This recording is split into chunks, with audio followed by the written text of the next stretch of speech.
ऐसा कोई घर नहीं है जिसमें स्त्री पुरुष के बीच में युद्ध न चलता हो।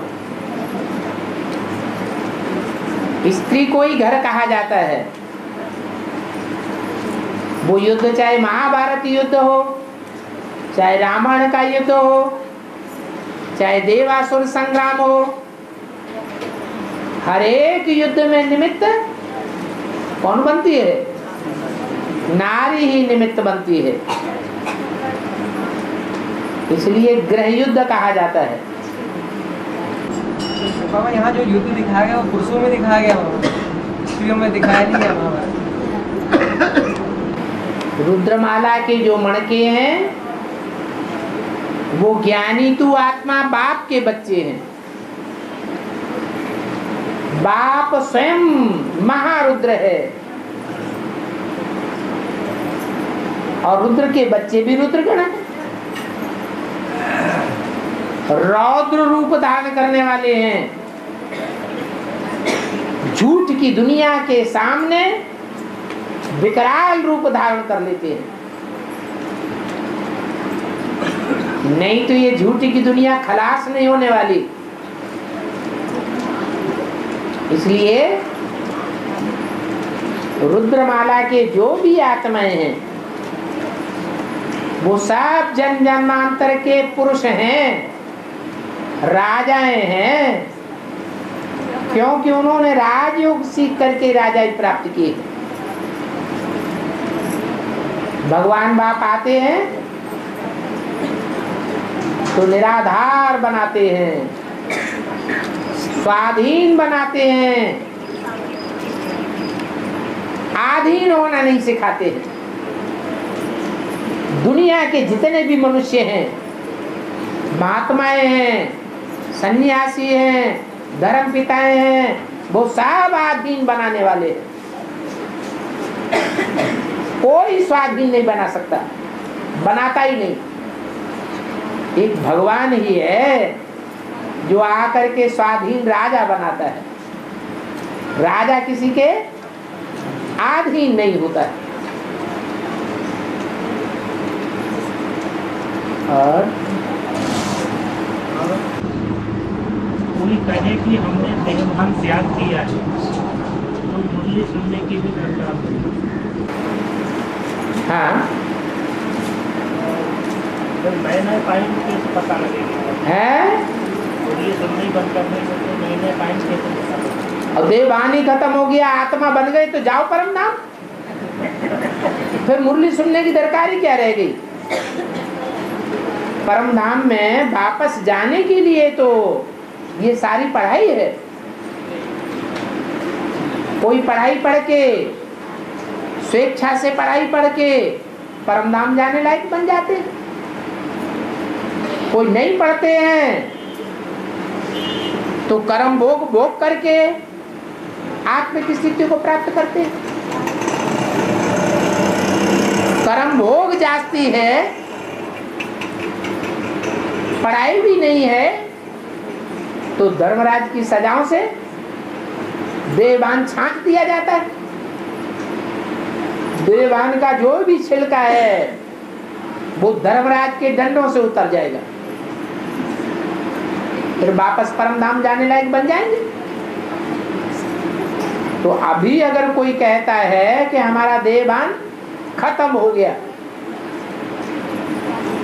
तो ये झूठी बात है या सच्ची बात है? ये तो झूठी बात हो गई। और बाबा ये 12 12 में मतलब दो चीज टेम्परेरी का तो का दिख रहा है। तो बाकी और जो 11 शिवलिंग है उसमें मतलब जो है जो भी भगवान के आधार से मतलब भक्तिमान में तो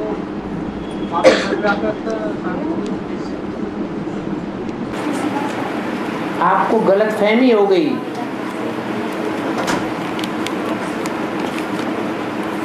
कि शिव बाबा 12 शिवलिंगों में प्रवेश करता है।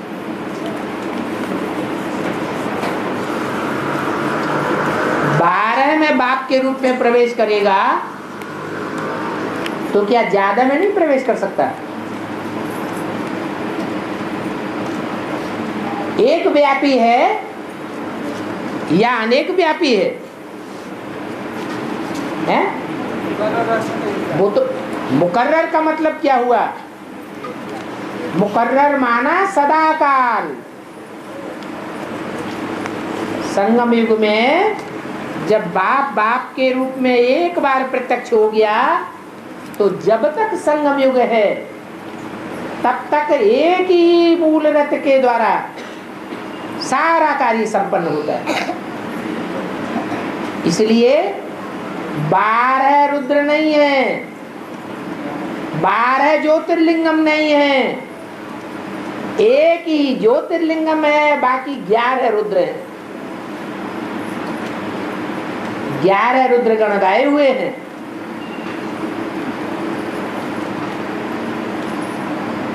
शिव तो सिर्फ एक में ही बाप के रूप में प्रत्यक्ष होता है, बाकी बाप दादा बच्चों में प्रवेश कर सकते हैं। अनेक बच्चों में प्रवेश करके पाठ बजाते हैं। शिव कोई सर्वव्यापी नहीं है, 2-4 व्यापी भी नहीं है। अगर 2-4 व्यापी हो जाए, 2 व्यापी भी हो जाए तो 2 मतें हो जाएंगी या एक श्रीमत रहेगी, तो 2 मतें हो जाएंगी। द्वैतवादी दुनिया बन जाएगी और द्वैतवादी दुनिया में तो ठकाठक जरूर होगी, झगड़ा होगा, लड़ाई होगी, मारामारी होगी। देवताएं होते हैं अद्वैत और दैत्य होते हैं द्वैत। दैत्यों का काम है लड़ाई झगड़ा करना, दिति से बनता है दैत्य।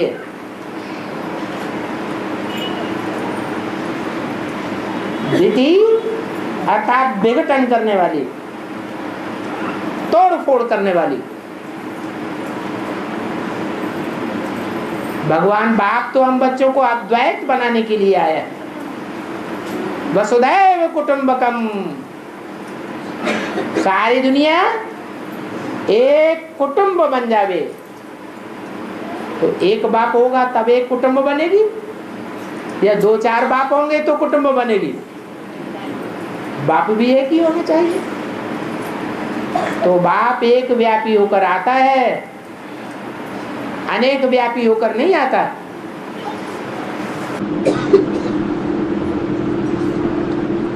ये 11 रुद्रावतार है, उसमें 12.5 रुद्रावतार है ही नहीं, ऐसे तो हर आत्मा अवतार लेती है। मार्ग में तो मतलब तो ज्ञान मार्ग की बात करो ना। उस हिसाब से तो मतलब जैसे वहाँ आत्मा भटक रही 550 करोड़ की दुनिया में, हाँ, तो उसी हिसाब से जीवरूप आत्माएं भी तो यहाँ भटक रही है, भटकेंगी, भटकना चाहिए। अगर एक बाप को नहीं पहचाना है, निश्चयात्मक बुद्धि से नहीं पकड़ा है, तो भटकेंगे नहीं और क्या स्थिर हो जाएंगे। आज निश्चय पैदा करते हैं, कल निश्चय उखाड़ देती है माया। तो एक बाप के बच्चे हैं या रावण के बच्चे हैं? क्या कहेंगे? रावण के बच्चे हैं।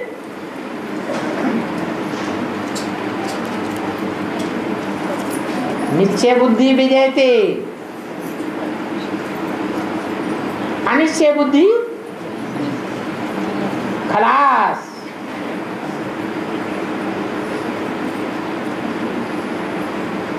आत्मा खलास नहीं होती है, आत्मा का पद भ्रष्ट हो जाता है। जो पद लक्ष्मी नारायण का बनना चाहिए वो पद नहीं बनता है, पद भ्रष्ट हो जाते हैं। इसलिए बोला है अनिश्चय बुद्धि विनश्यते।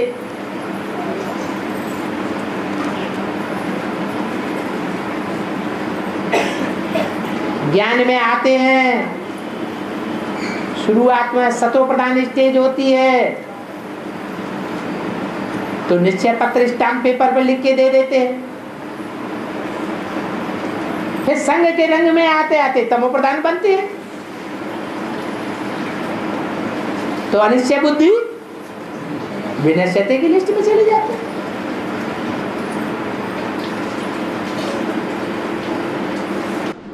और एक जन्म की संख्या तो सभी आत्माएं पाती हैं।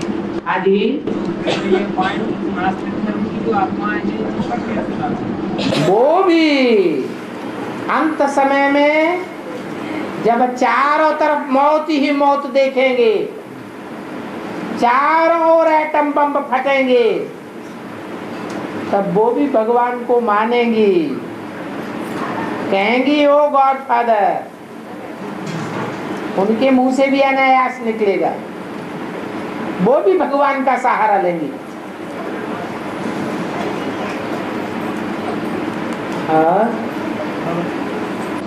शांति धाम में शांति होती है तो धाम में तो होती है, वहाँ भी शांति होती है ऐसा नहीं? हाँ हाँ जी। सर ऐसा क्यों है? ऐसा क्यों? ऐसा इसलिए कि शांति धाम में सिर्फ आत्माएं होती हैं और सुखधाम में सुख तो बिना शरीर के नहीं हो सकता। इसलिए सुखधाम में सुख भी चाहिए और सुख में से शांति अगर हटा दो तो सुख बेकार हो जाएगा, इसलिए शांति भी चाहिए।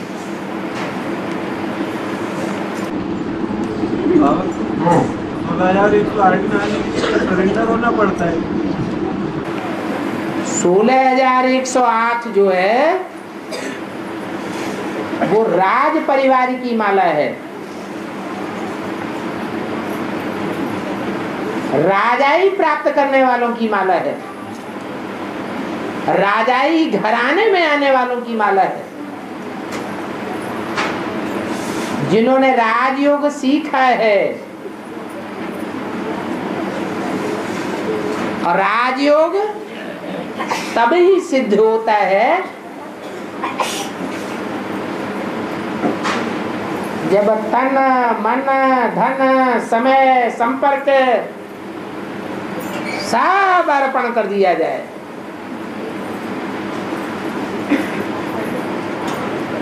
तब आत्मा को राजघराने की प्राप्ति होती है। ये राजाई की शिक्षा सिवाय एक बाप के और दुनिया में कोई मनुष्य आत्मा नहीं दे सकती। भगवान बाप ही आकर के राजाओं का राजा बनाते हैं। इसलिए गीता में लिखा है, हे अर्जुन मेरे प्रति समर्पित भाव धारण कर ले।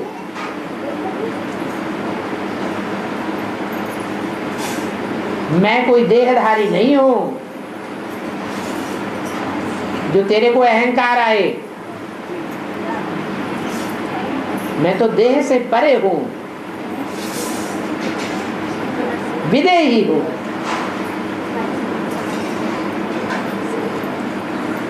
मुझे कुछ भी इस दुनिया से वापस नहीं ले जाना है।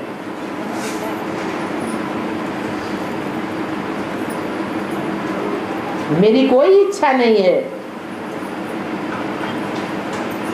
जो आत्माएं शरीर धारण करती हैं उनको अपना रथ है तो स्वार्थी होती है। मेरे को तो कोई जन्म में अपना शरीर है ही नहीं। मैं तो आता ही हूं अंतिम एक जन्म में, और वो भी पराये शरीर में आता हूं। मुझे तो कुछ लेना देना नहीं।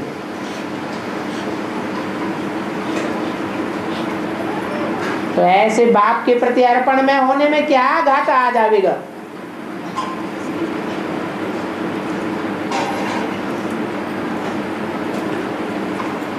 इसलिए मुरली में बोला है कि जो राजाई प्राप्त करते हैं वो यहाँ समर्पित होकर बैठते हैं। अब वो चाहे स्त्री हो चाहे पुरुष हो। पुरुषों को लिखित रूप में सरेंडर करके नहीं रखा जाता। हाँ, वो अपन को समर्पित समझ सकते हैं कि तन मन धन सब तेरा। गीता पाठशाला खोल के बैठ सकते हैं, पूरा हिसाब किताब दे, सब कुछ तेरा, कुछ नहीं तेरा।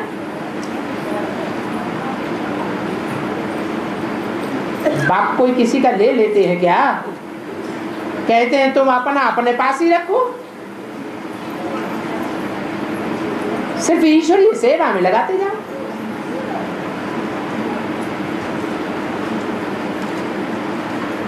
विश्व कल्याण की सेवा में लगाना है, सारे विश्व का उद्धार करना है। विश्व कल्याणकारी बाप के बच्चे हैं तो विश्व कल्याण में ही लगावेंगे। ऐसे थोड़े ही कि हम गुजरात के हैं तो हम गुजरात में ही अपना धन खर्च करेंगे, नहीं। हम विश्व पिता के बच्चे हैं तो सारे विश्व के लिए हैं। ऐसे विश्व कल्याणकारी मेरे बच्चे राजघराने में आते हैं।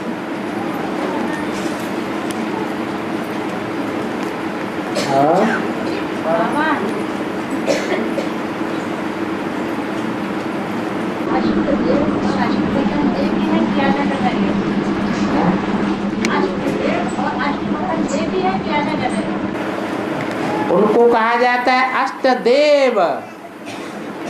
वो देवताएं हैं।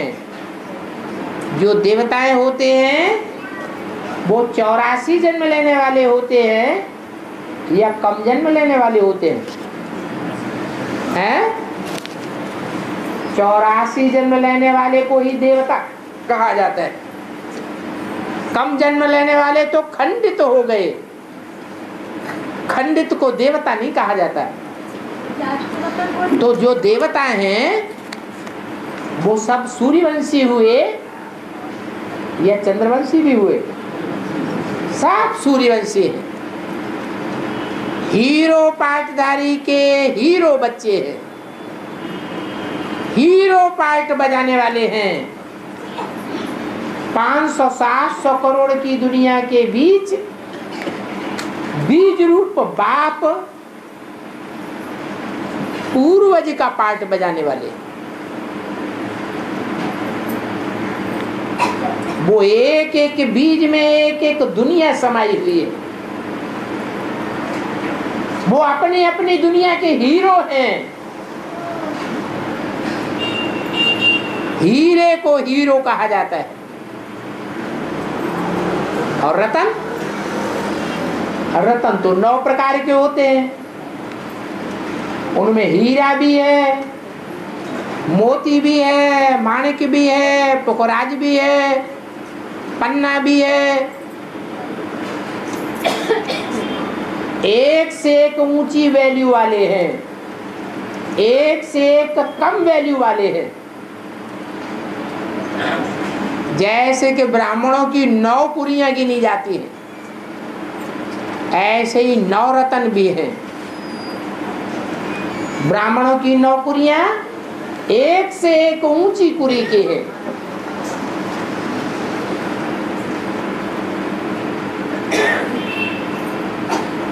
तो 9 रतन अलग और अष्टदेव अलग। हाँ, अष्टदेव जो है वो सारी दुनिया के पूर्वज हैं। सबसे पहले पूर्व माना सबसे पहले, ज माने जन्म लेने वाले।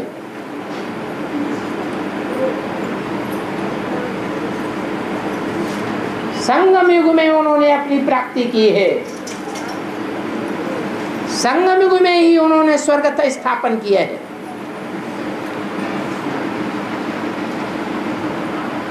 सारी दुनिया पीढ़ी पीढ़ी दर पीढ़ी उनसे जन्म लेती है।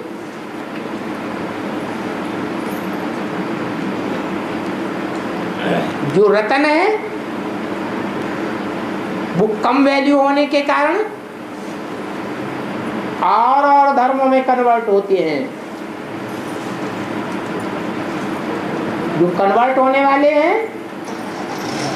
वो हीरो पार्टधारी नहीं हो सकते।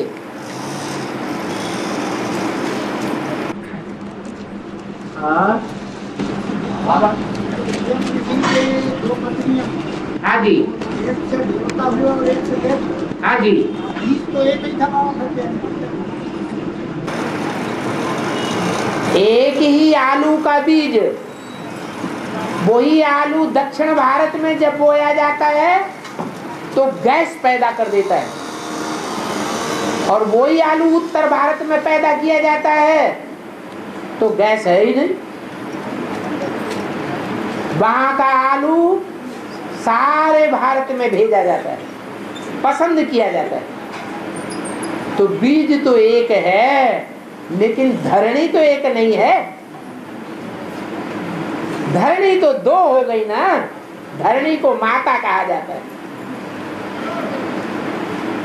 लोग तो धरती माता कहते हैं तो जड़ धरती को समझ लेते हैं, वंदे मातरम। अब जड़ को क्या वंदना की जाती है? जड़ को माथा झुकाया जाता है क्या? झुकाया जाता है? नहीं। माथा तो चैतन्य को झुकाया जाता है। तो जरूर कोई धरणी माताएं हैं नंबरवार जिनकी वंदना की जाती है। उनमें मुख्य हैं दो।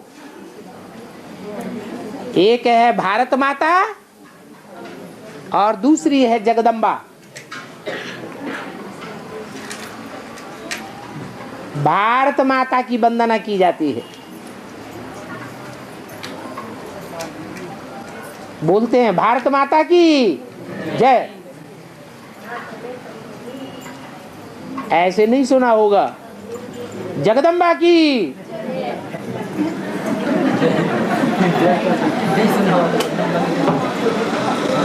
जय माता दी करेंगे लेकिन जय नहीं करेंगे। जगदम्बा सारे जगत की अम्बा। सारे जगत में हिंदू, मुसलमान, सिख, ईसाई सब आ जाते हैं। वो सारे जगत की अम्बा है। जैसे दिल्ली की गोद में हर धर्म ने राज्य किया है। दिल्ली की गोद में हर धर्म के बच्चे खेल खेलते हैं।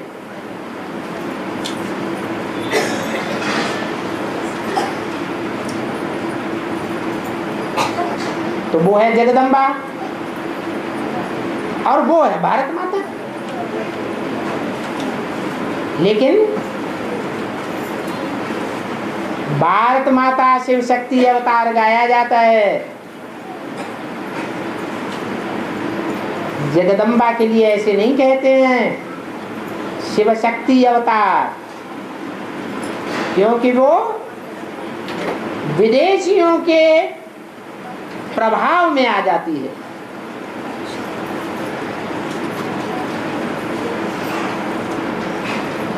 प्रभाव में आने से उनकी प्रजा बनना पड़ता है। प्रजा अधीन होती है या स्वाधीन होती है? अधीन हो जाती है। आज सारे जगत की माताएं, चाहे भारत में हो चाहे विदेश में, सब अधीन बनी हुई हैं या स्वाधीन है? माताओं की सारी दुनिया में क्या हालत है? अधीन बनी हुई।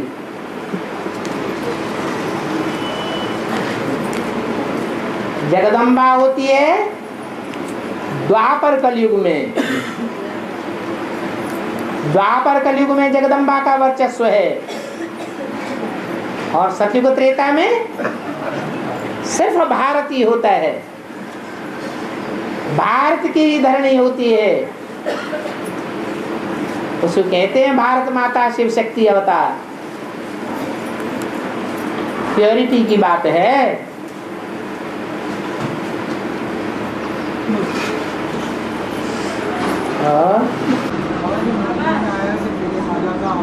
एक मिनट, हाँ जी।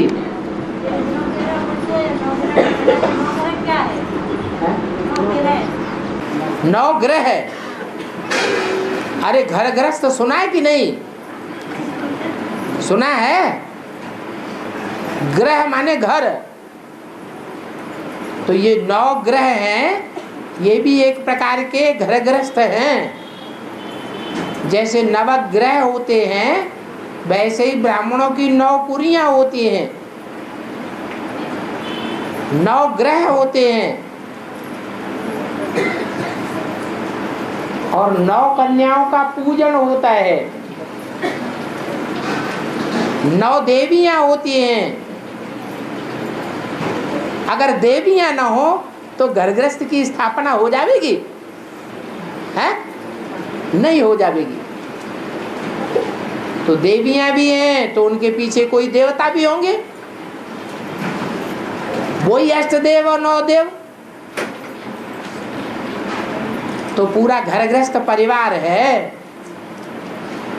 और उनको फॉलो करने वाले भी हैं। तो नवग्रह कहा जाता है।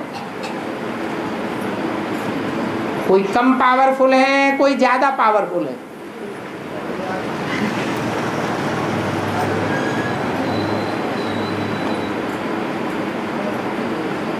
और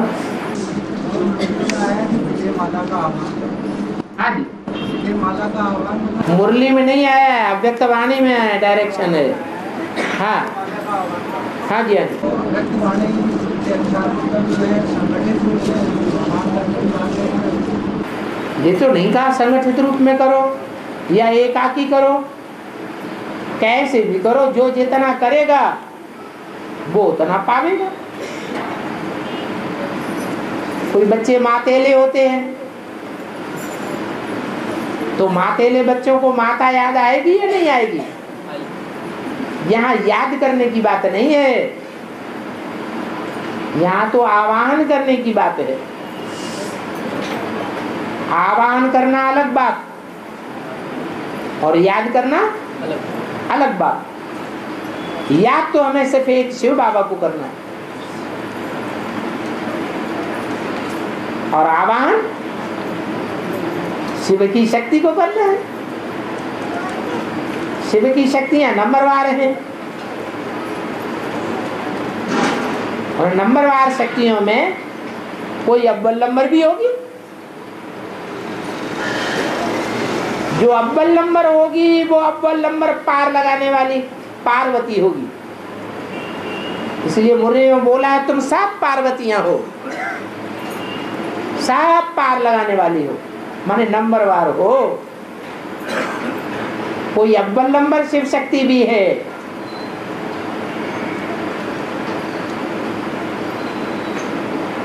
जो अपनी पवित्रता के विरुद्ध को किसी के हवाले नहीं करने वाली। एक शिव बाबा, दूसरा न कोई, तो उसका आवाहन करना पड़े। प्योरिटी की पावर से ही दुनिया के सारे काम होते हैं।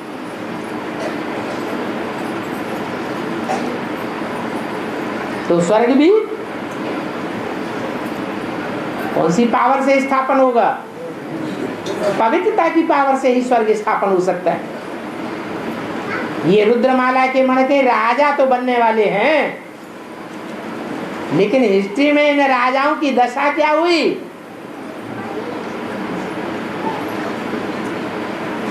अपवित्र होकर के रहे, सैकड़ों रानियों को रनिवास में रखा, या पवित्र बन करके रहे, मर्यादा पुरुषोत्तम बन के रहे?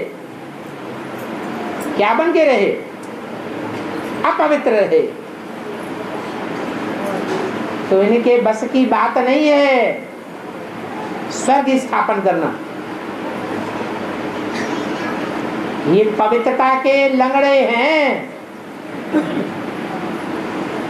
इसलिए कहानी बनी हुई है अंधे और लंगड़े की कहानी। अगर ये विषय वैतरणी नदी पार करनी है तो क्या करना पड़े? हैं? अंधे का सहारा लेना पड़ेगा।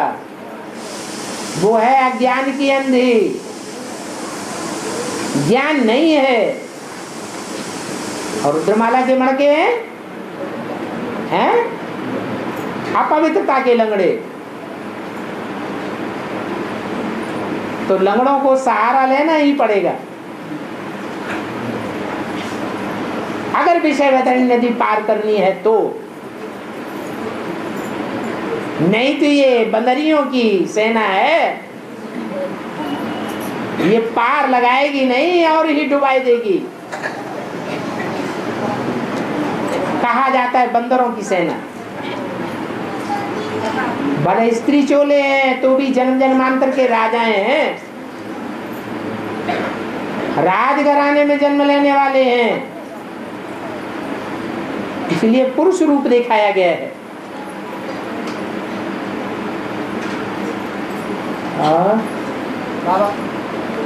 तो आजकल आपने बताया जा रहा है कि क्वेश्चन किया जाता है कि बच्चों को आगे पढ़ाना है या नहीं पढ़ाना। तो बताया गया है कि डॉगली पढ़ाई नहीं करना, पढ़ानी है, गॉडली पढ़ाई पढ़ानी है। यदि बीच में अगर बच्चों की एजुकेशन बंद कर दी जाती है बाबा, तो विदेशों में भी तो सेवा करने के लिए बच्चों को जाना है, तो वहाँ विदेशों में तो अंग्रेजी का वर्चस्व बाबा, फिर ऐसा कैसे संभव होगा? तो अंग्रेजी पढ़ा लो।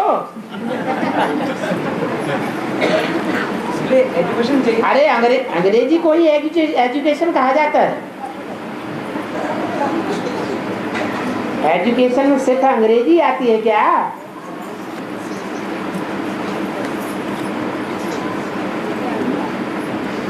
पंगेबाजी लेना कितना आता है?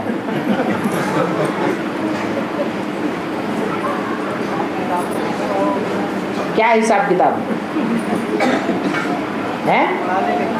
पढ़ाने के हिसाब माने डागली पढ़ाई पढ़ाने का हिसाब किताब है।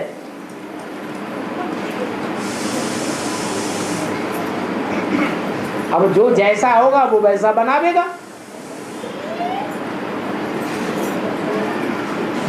या नहीं बनावेगा?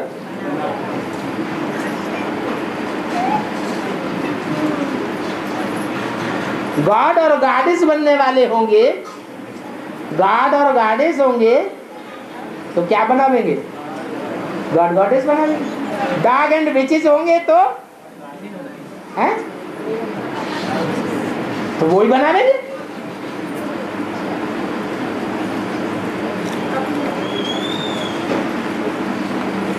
इसलिए बाबा कहते हैं अपना पोता मेल देखो।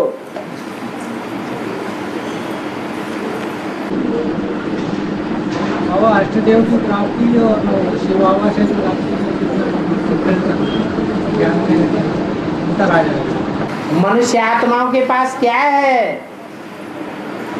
और देवात्माओं के पास क्या है और राक्षसों के पास क्या है और भगवान के पास क्या है? इसलिए गीता में लिखा हुआ है भूतों की पूजा करने वाले भूतों को प्राप्त होते हैं, भूत योनि में जाके जन्म लेते हैं। देवताओं की उपासना करने वाले देव योनि में जन्म लेते हैं, देवताओं से कुछ न कुछ प्राप्ति करते हैं। और जो मेरी उपासना करने वाले हैं वो मेरे को प्राप्त होते हैं। पाना था सो पा लिया, फिर उनको कुछ भी प्राप्त करने की इच्छा नहीं रह जाती।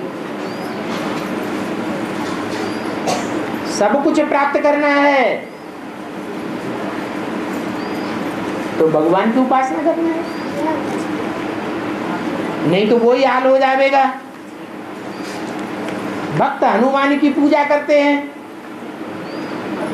हनुमान राम की पूजा करते हैं, राम शिव की पूजा करते हैं, नहीं शंकर की पूजा करते हैं, और शंकर शिव की पूजा करते हैं।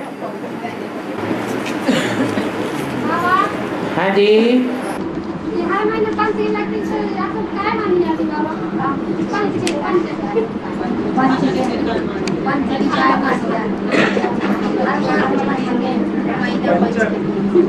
हर महीने में पंचायत क्यों मानी जाती? काय मानी जाती काम करके?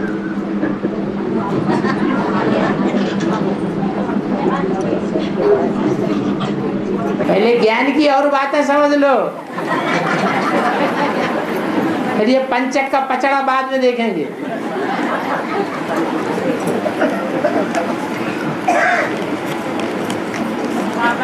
हाँ जी,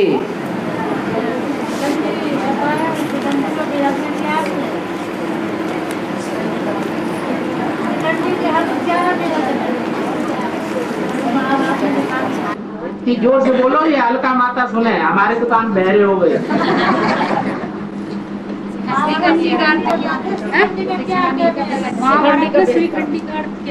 श्री शिखंडी है, महाभारत में शिखंडी का वो ही अर्थ है जो यहाँ ब्राह्मणों की दुनिया में ऐसी कन्याएं माताएं हैं जो अपने घर को उंगली पर नचाती हैं, खुद नहीं नाचने वाली है, सारे परिवार का राजा बन के बैठती है। वो रुद्रमाला के मणके हैं। क्या कहा? जैसे जगदम्बा, जगदम्बा का पार्ट राजा का है या रानी बनने का है? हैं? कौन सा पार्ट है? राजा बनने का पार्ट है जन्म जन्मांतर का।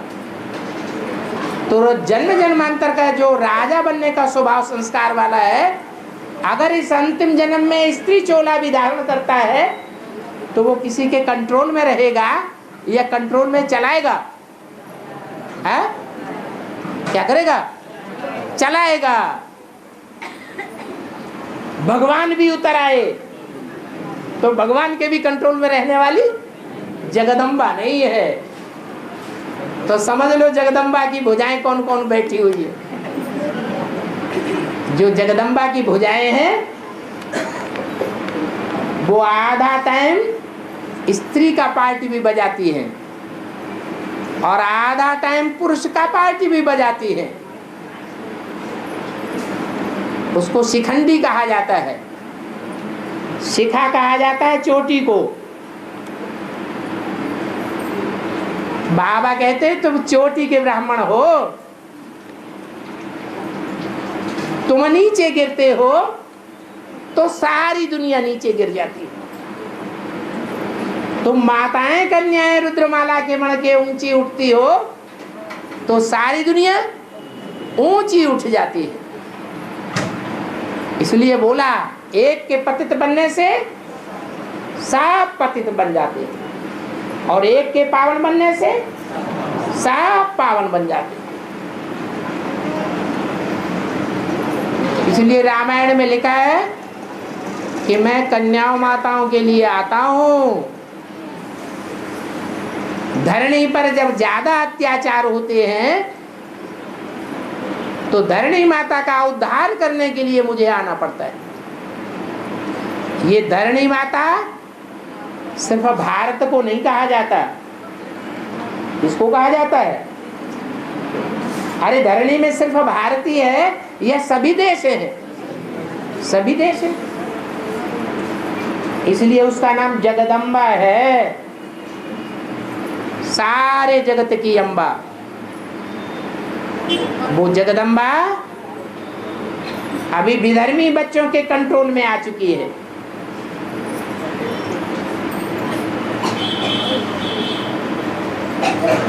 आज घर घर में माताओं का ये हाल है कि कृष्ण गीता का, गीता माता का भगवान बन के बैठा है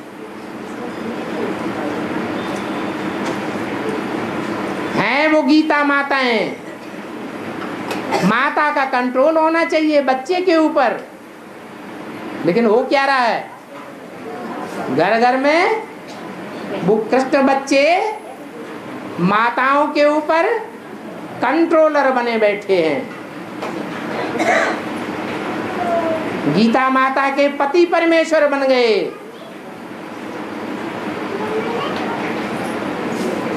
कितना ह्रास हो गया भारत का।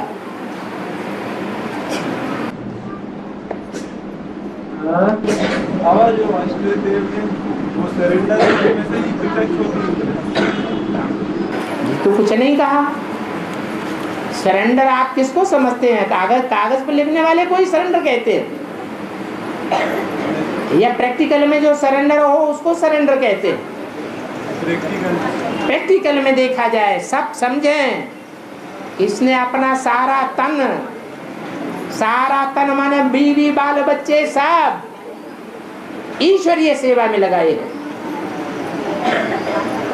सारे मन की ताकत ईश्वरीय सेवा में लगाई है।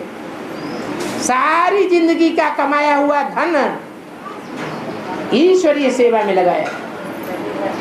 सारी जिंदगी का मान मर्तबा ईश्वरीय सेवा में लगाया।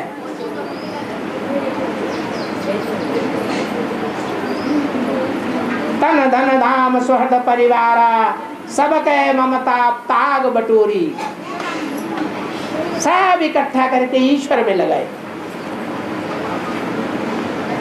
उसको कहा जाता है सरेंडर, समर्पित। और सीधी सीधी सी भाषा, सर अंडर। मुरली में भी बोला है, तुम बच्चे आए हो सर हथेली पर लेकर, लो बाबा ले लो। फिर और क्या रह गया?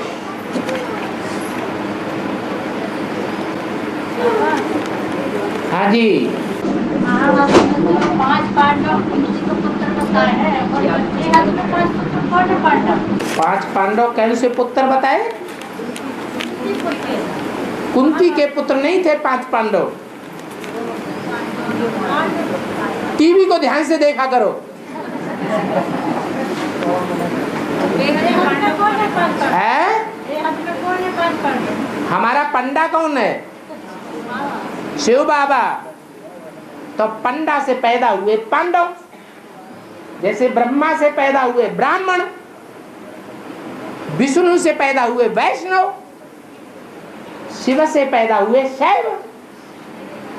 एक मात्रा फॉलोअर या बच्चे के अर्थ में बढ़ जाती है। ऐसे ही पंडे के बच्चे पांडव। पंडा का काम होता है रास्ता बताना। वो बड़े से बड़ा पंडा है शिव बाबा, वो हमें रास्ता बताने आया है। कौन सा रास्ता? कि हम कैसे मनुष्य से देवता बने, कैसे नर से नारायण और नारी से लक्ष्मी बने। ये रास्ता बताने का काम पंडे का है। वो मुखिया पंडा है, हम उसके बच्चे पांडव हैं। बाकी पांडवों की माताएं 2 थी। तो पंडे का नाम महाभारत में पांडु रखा गया है। पांडु के 5 पुत्र थे। उनकी 2 पत्नियां थीं, एक कुंती और एक माद्री। कुंती बड़ी रानी थी और माद्री छोटी रानी थी। इन 5 पांडवों से ये भारत के 5 धर्म बने हैं। कौन कौन से? सूर्यवंश,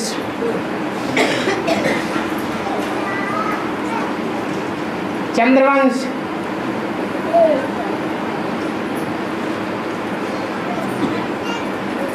बौद्धि, इस्लामी और सिख। ये भारतीय धर्म है। भारत में ही पांडव होते हैं। विदेशों में तो विदेशी धर्म पनपते हैं।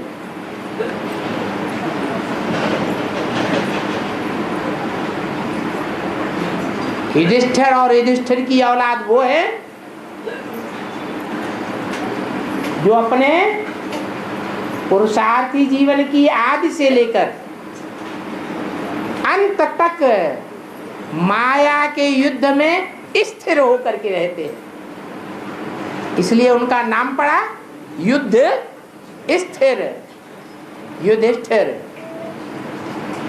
जैसा काम वैसा नाम पड़ता है। शास्त्रों में जितने भी नाम हैं वो काम के ऊपर नाम पड़े। तो इस्लामी तो नहीं सुना। इस्लामी की बात कहाँ हो रही है? 5 में इस्लामी आया ना बाबा। इस्लामी तो बोला ही नहीं, बौद्ध ही बोला। वो गलत बोल दिया, सुधार लो। ब्रह्मा बाबा बीच में अटैक करके बोल देता है। मुरली में बताया ना, ये ब्रह्मा इंटरफियर करके बोलता है।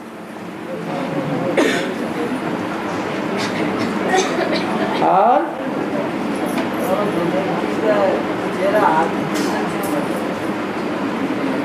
बाबा हाँ, ऐसी गलती नहीं जो उनको बालक काय बना दो। बालक काय बनाए दो। वो परीक्षा लेने काय आए, परीक्षा लेने आए तो उन्हें बालक बनाए दो।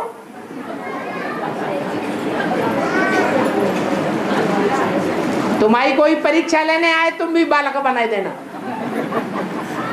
बाबा कहते हैं शिव बाबा को अपना बालक बनाए दो। तो शिव बाबा को बालक बनाया, बनाया है, हैं? बनाया तो बस अनसुईया हो गए। है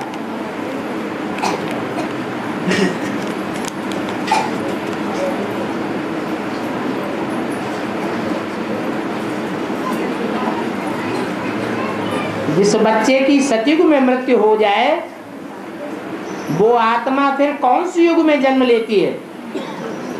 और स्वर्ग में मरेगा तो कहाँ जन्म लेगा? स्वर्ग में ही जन्म लेगा। और नरक में मरेगा तो कहाँ जन्म लेगा? नरक में ही लेगा। सतयुग में मरने वाला कहाँ जन्म लेगा?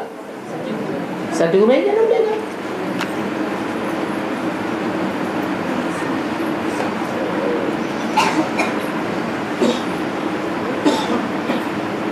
क्या हम बच्चे सतयुग में भी बाप को याद करेंगे?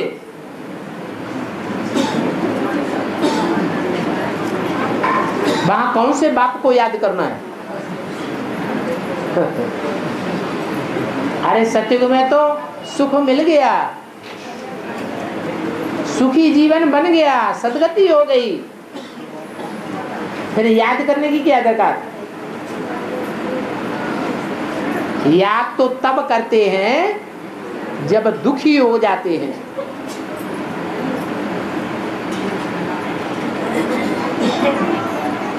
देवताएं किसी को याद नहीं करते, वो सिर्फ अपनी आत्मा को याद करते हैं, आत्मिक स्थिति में रहते हैं, स्वाभिमानी बनकर रहते हैं। उनको किसी की दरकार नहीं। और ये हमारे परीक्षाओं का कंगाए गए का नाक में दम आ गई।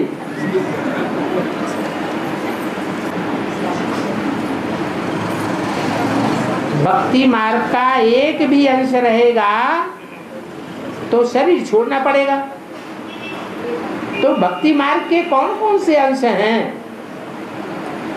जैसे बिंदी लगाना, और क्या बाबा?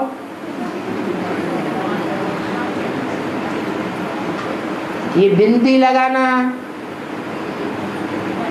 कान में झुमके पहनना, चूड़ियां पहनना, कोई भक्ति मार्ग की बार बार बातें करना, कहना कुछ और करना कुछ। जैसे भक्ति मार्ग में कथनी अलग होती है, करनी अलग होती है, ये सब भक्ति मार्ग की बातें। भक्ति मार्ग की कोई एक बात है क्या? ढेर प्रकार की बातें हैं भक्ति मार्ग की।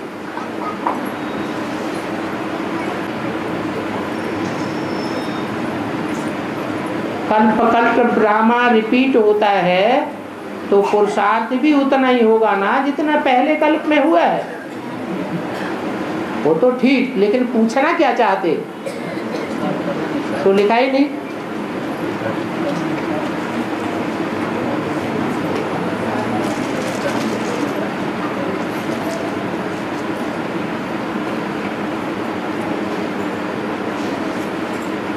पति पत्नी दोनों ज्ञान में चल रहे हैं तो दोनों को साथ साथ मधुबन संगठन